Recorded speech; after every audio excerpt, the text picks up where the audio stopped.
Muito bem, chegando com mais reportagens especiais para você. Agora o caso do dia, talvez um dos principais casos da semana, do mês e do ano. Essa é a foto da família.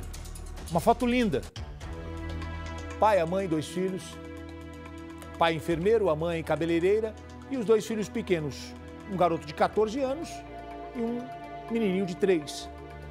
O garoto de 14 anos, que você não está vendo o rosto dele aqui, liga para os avós e fala: vó, os meus pais não voltaram para casa, eles foram ao hospital levar meu irmão, que comeu vidro, cortou a boca, e eles não voltaram mais. Os avós, desesperados, pegam o carro, vão até a casa, pegam o garoto e saem procurando pelos hospitais de Itaperuna, no Rio de Janeiro. Desesperados, não encontram, rodam e vão à polícia. A polícia pede para esperar um pouquinho mais, quanto tempo se passou, analisa, e a polícia entra verdadeiramente na história. E aí vem a surpresa.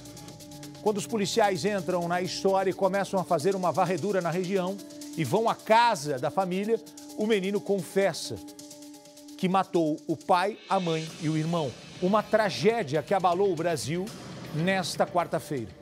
Os corpos do casal e da criança de 3 anos já foram encontrados. Estava dentro de uma cisterna. Aí está. A cisterna fica dentro da casa, tem uma porta ali. E o garoto jogou os corpos aí dentro. Os corpos estavam submersos. O crime aconteceu neste quarto, que eu também tenho a imagem e mostro para você. As vítimas foram identificadas. A mãe, Inaila Teixeira. O pai é o Antônio Carlos Teixeira. E o garotinho, que aparece nesse vídeo aqui pequenininho, ó, é o Antônio Filho, de apenas 3 anos. O adolescente, que eu não posso falar o nome por força da lei, já confessou o triplo homicídio. Ele teria contado a um tio ali, quando viu que a polícia estava avançando. A descoberta ocorreu depois que a avó procurou a delegacia de polícia, relatando que não conseguia contato com a família. Esse garoto já revelou que assassinou os pais e o irmão enquanto eles dormiam, escondeu os corpos na cisterna dentro da propriedade e disse que não está arrependido. A polícia disse que o garoto demonstrou frieza e disse que matou os pais porque os pais não deixaram ele viajar para conhecer uma menina que ele estava conversando na internet. Ele conheceu uma garota de 15 anos através de um jogo. A menina queria conhecê-lo, só que a menina mora no Mato Grosso, a 2.000 quilômetros da casa dele. Mato Grosso, Rio de Janeiro, Itaperuna e uma cidade no interior do Mato Grosso. Detalhe, a polícia está agora buscando informações dessa menina. A polícia do Mato Grosso já foi avisada. Nós fomos a Itaperuna, nós preparamos uma reportagem. Nós vamos trazer agora todos os detalhes. E tem algo que chama a atenção. Este menino sabia atirar. Ele pega a arma do pai e atira. Tem uma imagem do pai num estande de tiro com um instrutor. Aí a imagem. Esse que está com ele não é o filho, tá? É um instrutor. Mas o filho acompanhava o pai e assistia o pai atirando. Não sei se efetuava alguns disparos também. Mas a imagem mostra o pai, que agora está morto. Reportagem especial e inédita na tela do Cidade. Você assiste agora comigo. Vamos lá. Uma família feliz. Mas nem tanto. Por detrás do sorriso do filho mais velho, uma história de terror e morte.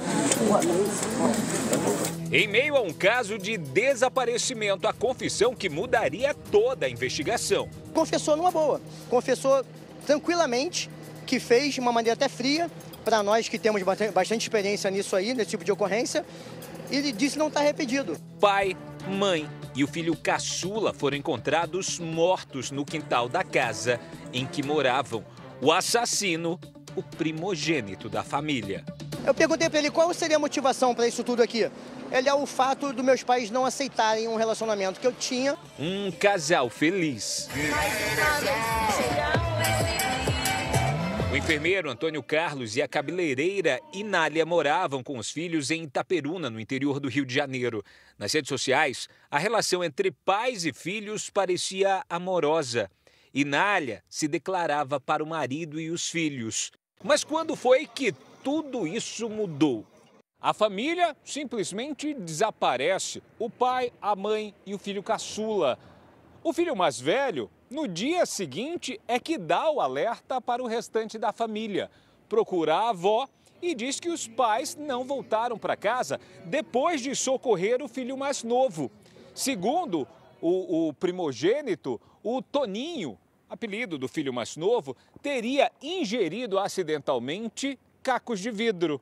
Inclusive, segundo o adolescente, existiria sangue na casa. Assustados, os pais teriam ido então socorrer a criança de 3 anos de idade e não voltaram para casa. Nossas equipes percorreram todos os hospitais aqui da região e adjacências e nenhum dos hospitais essa família deu entrada com o suposto engasgamento com caco de vidro. Enfim, então aquilo ali gerou um pouco de perplexidade. A Polícia Civil foi acionada, buscas foram feitas na região, mas durante 2 dias, uma pergunta ficou sem resposta. O que teria acontecido com Antônio, Inália e Toninho? Um mistério para a polícia que logo após o registro do boletim de ocorrência de desaparecimento, começou buscas pela cidade. Antônio, Inália e Toninho teriam simplesmente sumido. Só que com o andar das investigações, a polícia conseguiu encontrar em cantos da casa algumas manchas que não seriam compatíveis com o ferimento de uma criança.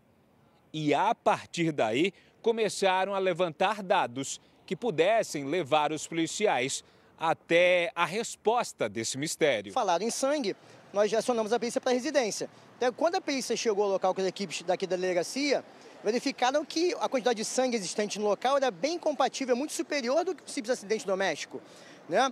E muito do local já havia sido desfeito. Inclusive algumas vestes com sangue, já havia algum princípio de foco de incêndio nessas roupas. Então, tudo levou a crer que a pessoa que ter cometido alguma coisa ali naquele ambiente teria tentado se desfazer e modificar o local do crime. Diante disso, o filho mais velho do casal chamou um tio e confessou algo difícil de acreditar. A família não estava desaparecida, estava morta. As ruas rapidamente foram tomadas por policiais e curiosos. A notícia se espalhou e o filho mais velho levado para a delegacia. Para o tio e informalmente para os policiais, o adolescente contou por que e como matou os pais. Ele teria usado a arma que estaria escondida embaixo do colchão, a arma do pai, atira no pai primeiro, logo depois na mãe, ambos na cabeça e o irmão mais novo atingido com um tiro no pescoço. E ele disse que decidiu matar o irmão para que essa criança não crescesse sem pais. Conta que tudo teria começado com um impasse justamente com os pais, que por conta de um relacionamento virtual, uma menina que ele teria conhecido há 6 anos, através de um jogo online de videogame, eles teriam tido uma discussão. Essa garota teria dado um ultimato a esse adolescente, dizendo que ele precisaria sair da região do Rio de Janeiro até o Mato Grosso para se conhecerem ou o relacionamento estaria acabado. E que o pai do adolescente não deixava que ele fizesse essa viagem. Por conta disso, ele planejou a morte dos pais e do irmão. Estaria pronto para fugir. Uma muda de roupas dentro de uma mala, os 2 celulares dos pais. Mas o que levaria um filho a cometer algo tão cruel?